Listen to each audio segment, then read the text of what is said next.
Labą dieną, mėly Patreon kanalo žiūrovai, Facebook'o draugai ir kitų platformų žiūrovai. Pamiršau vakar pareklamuoti savo Patreoną ir tema riestas užpakalis, jeigu taip grubiai šnekant. Tai dabar truputėlį pakalbėsiu chuliganiškai, o Patreonė viskas moksliškai. Prisiminkit merginas sporto klube, kurios tokius įdomius pritūpimus daro.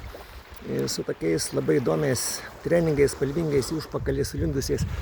Tai jos ne tik tai, kad gaut gražesnį jaunikį ar turtingesnį, bet jos deda labai rimtus pagrindus visam gyvenimui, sveikatos pagrindus. Ir aš dabar nejuokauju.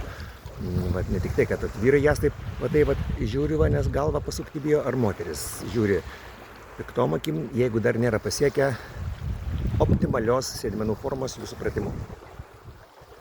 Tai čia Patreone, dabar reportažas iš Palangos. Baigėsi tas toks labai keistas metų laikas, kada toks birželis, liepa, rugpjūtis, toks cepelinų dangus, liūtis. Dabar normaliai viskas jau rugsėjas, išsigėtrino, oras šiltas, vanduo 17-18, lietuvių supratimu tai beveik verda. Kontingentas yra toks įprastas rugsėjai, žmonių nėra mažai.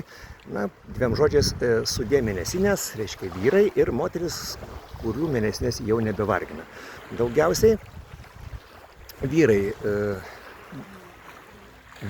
patys gražiausiai yra vyrų pliaže, mielos moteris, bet dažniausiai jie guli poromis. Taip kad vieno klausimo, kiek yra valandų ar kaip nueiti į biblioteką, jau gali ir neužtekti. Pasiruoškit neigiamiam atsakymam ir tokiai, kovai už būvį.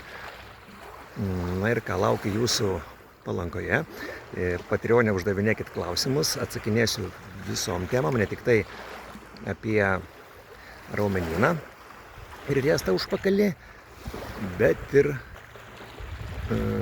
apskritai apie vyrų moterų santykius. Pavyzdžiui, po kelinto pasimatymo privalom atsiduoti esant riestam užpakaliui, po kelinto esant plokščiam. Po kelinto pasimatymo privalom atsiduoti Palangoje, po kelinto Aleksote ir taip toliau. Iki pasimatymo Patreone.